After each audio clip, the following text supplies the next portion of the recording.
Nitish Kumar BC SC ఎస్టీలకు రాజ్యాధికారం వస్తేనే అభివృద్ధి జరుగుతుంది అని కులాలను రెచ్చగొట్టి రాజకీయం చేస్తున్నారు.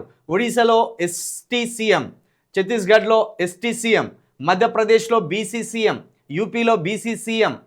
ఏమి అభివృద్ధి జరిగింది? యూపీలో BC CM ఎట్లయితాడు? Yogi Adityanath OC CM, మన తమిళనాడులో బీసీ సీఎం.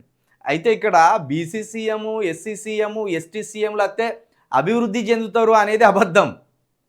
ఏందంటే సెల్ఫ్ రెస్పెక్ట్, మాకు కూడా పరిపాలన పగ్గాలు మా చేతిలోకి వచ్చినాయని చెప్పుకోవడానికి ఒక సెల్ఫ్ రెస్పెక్టెడ్. కేసీఆర్ గారు తెలంగాణ ఉద్యమం అంశం ఎత్తుకున్నప్పుడు మన పాలన మనం తెచ్చుకుంటే తెలంగాణ అద్భుతమైన అభివృద్ధి చెందుతుంది అన్నారు. అసలు సమస్యలే ఉండవి ఏమో అన్నట్టు చెప్పింది. కానీ అది తప్పు.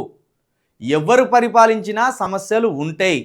కాకపోతే ఎస్సీ బీసీ ఎస్టీలకు చేతికి అధికారం వస్తే ఆ ఎస్సీ బీసీ ఎస్టీలకు సంబంధించిన బడ్జెట్ని రూపకల్పన చేస్తారు.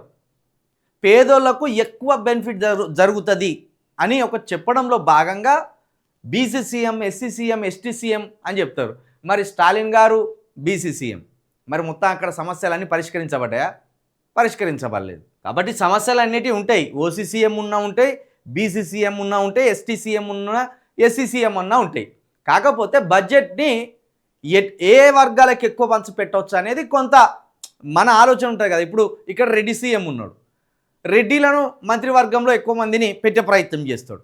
రెడ్డిలను ఎక్కువ మందిని ఐపీఎస్ ఆఫీసర్లుగా, ఐఏఎస్ ఆఫీసర్లుగా నియమించుకునే అవకాశాన్ని చేస్తాడు. లేకపోతే ప్రతి పోలీస్ స్టేషన్లో రెడ్డి అనుకూలంగా ఉండే వాళ్ళని చూస్తాడు. హోంమంత్రి తానే ఉన్నాడు, పోతే మున్సిపల్ శాఖ మంత్రి తనే ఉన్నాడు, ముఖ్యమంత్రి తనే ఉన్నాడు, విదేశాఖ మంత్రి తనే ఉన్నాడు. అట్లా శాఖలలో మన వాళ్ళు వచ్చి కూర్చునే వెసులుబాటు ఉంటుంది. దానివల్ల ఇగో మన రాజ్యం వచ్చింది అనే ఒక భావనను కల్పించడం జరుగుతుంది.